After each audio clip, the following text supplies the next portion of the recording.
Good evening, and this is the Evening News Rundown. I'm Mellissa Thomas of Florida National News. Thank you for tuning in. And of course, this is our second encounter today. So thank you for those of you who tuned in to our FNN Politics and Power Series interview this afternoon at 1 p.m. with former Orange County Commissioner Pete Clark, who's currently running for his seat again in District 3. As always, guys, we like to bring you the latest reports for COVID-19 globally in the U.S. and here in the state of Florida. So according to the World Health Organization, the global cases of COVID-19, we are seeing over 7 million confirmed cases and over 404,000 confirmed deaths. According to Johns Hopkins University, in the US, we are seeing over 1.96 confirmed cases, so nearly 2 million confirmed cases. We are at over 111,000 confirmed deaths in the US. And here in the state of Florida, according to the Florida Department of Health dashboard, we're seeing 66,000 confirmed cases and we're pretty much at 2,765 confirmed deaths here in the state of Florida. Now, jumping to our world story as it relates to COVID-19, Italy's province Bergamo has actually seen over half of its population test positive for COVID-19 antibodies, which that's pretty big because that means over half of its population had COVID-19 at some point or another, whether they knew they had it or not. However, they saw 57% of their population test positive for the antibodies.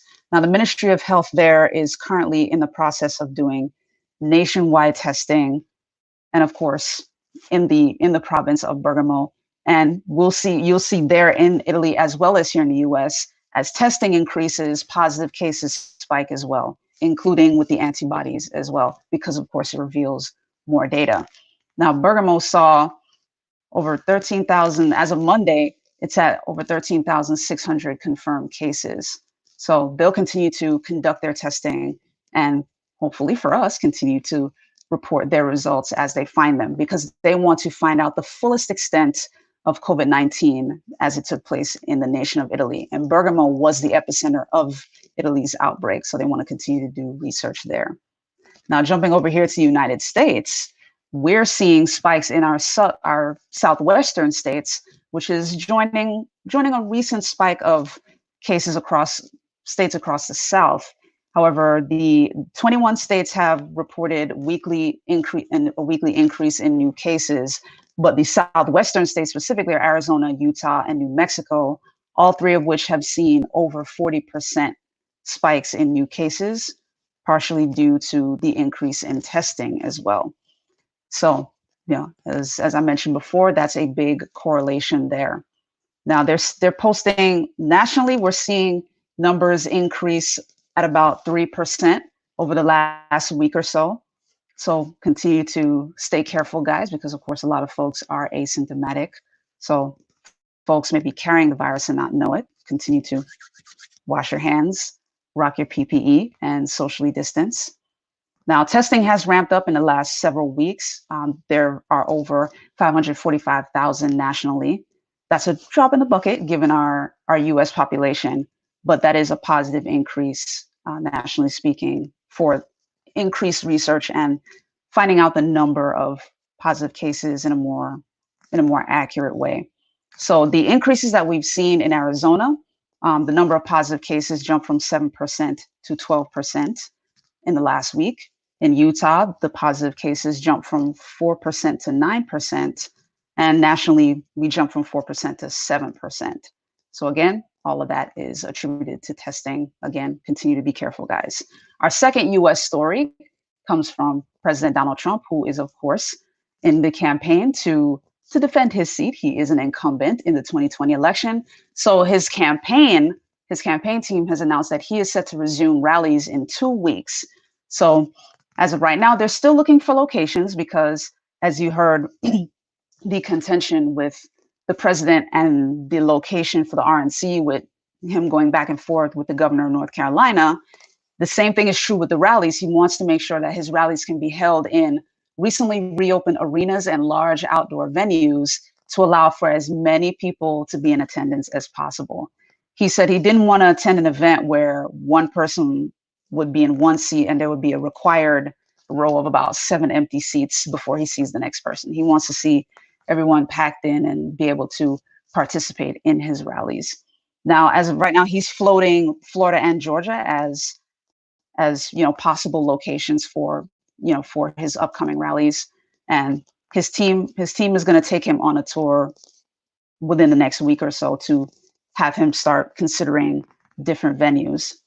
Now, for the RNC, for the actual convention, the GOP is saying that they'll conduct temperature checks for all attendees that come in and provide an ample supply of antibacterial gel or antibacterial hand sanitizer, but they will not be requiring masks or social distancing. So if you're someone who is careful, again, there are your options. So be as careful as possible, even if you are attending and supporting. Just make sure to be careful. All right. Now that gives us our 2 U.S. stories. We're going to jump to a quick commercial break, and then we'll bring you your Florida story, your business, and the entertainment 444. Stay tuned.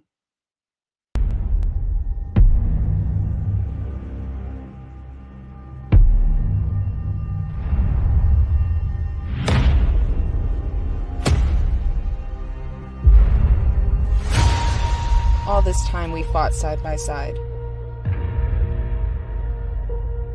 We trained together.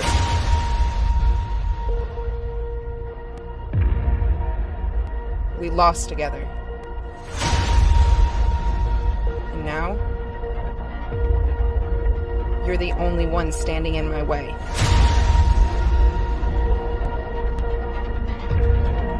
It's been a while, old friend.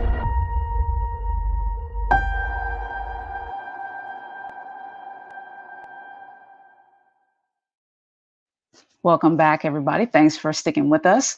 Now jump into your Florida story. If you're in Orange County, you have likely heard about the Orange County CARES funding that is available for small businesses as well as individual and families. Those are 2 different pots that have been allocated from the federal CARES Act funding for Orange County. However, you likely also heard the news about the portal closing down. So on Monday, shortly after 8 p.m. when the portal opened, there were so many applications received that they had to close it down. And as the mayor expressed on Monday during his press conference, he wanted to do that staggered approach to prevent what happened at the state level with the unemployment portal crashing. So what they did is they instead did a staggered approach to close the system down after receiving a certain number of applications. So if you applied for the one-time $1,000 stimulus payment from the Orange County CARES funding, the portal will reopen tomorrow. It closed down today after receiving 50,000. The Orange County government sent out a tweet saying that they had to close the system down. However, it will reopen on Wednesday. If you have a pending application in the system, those of you who have applied, you know that you can save your application's progress midway. However, if you have a pending one, be sure to finish it by midnight tonight, because that is the deadline for your pending application. Be sure all your information is submitted. For those who applied for small business, they closed it down after receiving so many thousands of applications Monday morning.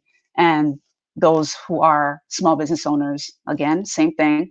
Be sure to submit your information by midnight tonight, and then the system will reopen on Wednesday for new applications. Now, jumping over to our business story, Boeing is still seeing a bit of a struggle. Their cancellations are continuing to outnumber new orders. As of right now, they're at 9. They have 9 orders right now, and twice that have been canceled or scrapped. 14 of their 737s have been scrapped as well. 14 of the orders for 737s have been scrapped, given the recent crashes that caused the deaths of hundreds of people. So the 737s are not really seeing any revenue right now for Boeing. And while in this last month, they did experience a 70% increase in stocks, there's still an uphill battle for them, because they're still at about 30% lower shares than they would like to see, given the way 2020 has gone for them. So the struggle continues for Boeing. We'll continue to keep you guys posted with Boeing and all other things business. Now, jumping over to our sports story, the NHL is making history once more. the Arizona Coyotes. The NHL made history last year when the Arizona Coyotes actually became the first NHL team to be owned by a Hispanic owner.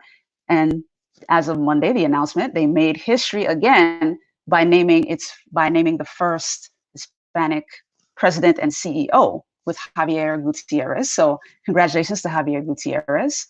The owner of the team is Alex Meruelo. So congratulations to the Coyotes for making history again. Their current vision right now is they want to make the Arizona Coyotes be a dynamic team on the ice as well as off the ice, because as of right now, the Coyotes have the lowest attendance of all the NHL teams. And there may be a reason for that. As of right now, they're in the process of finding a permanent home. They were located in Glendale. They were located at the arena there, but the Glendale folks voted to terminate a 15-year, $225 million lease agreement. However, the franchise still, they're still receiving interest from Glendale. However, they're also considering moving to the east side of Phoenix as a location because that area has a much higher population, which would, of course, lead to more attendees, more ticket sales. So, congrats to the Arizona Coyotes for making history twice, once last year and once this week. And, they want to keep the franchise in the Valley of the Sun. So we'll keep you guys posted as to whether or not they're able to successfully do that. And of course, that being NHL, you'll likely hear a lot more about that from Casey during the FNN Sports Take, of course, when she comes back tomorrow at 8 p.m. Now we're going to take one more quick commercial break, and then we're going to be back with your entertainment 4 for 4. Stay tuned. At Duke Energy, we deliver electricity and so much more, like free home energy assessments, rebates for energy-saving improvements, payment options to help you better manage your budget, and even bill credits for helping the community use less energy. So no matter what you're doing, we can help you make better energy choices every day. It's just another way we bring power to your life. How much can you save? All right, guys, welcome back. Thanks for sticking with us. And as promised, today is Tuesday. So we have our lovely Jamecia Stoudemire out of Los Angeles for the Entertainment 4 for 4. Hey, Jamecia.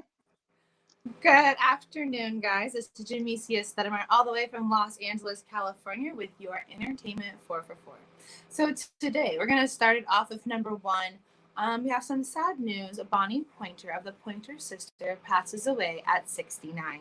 Bonnie Pointer is one of the original members of the Pointer Sisters group. She left the group in 1970, but during that time being a part of the group, she was really a lead and essential part of the group. And she sang on songs Yes We Can, and Fairy Tale.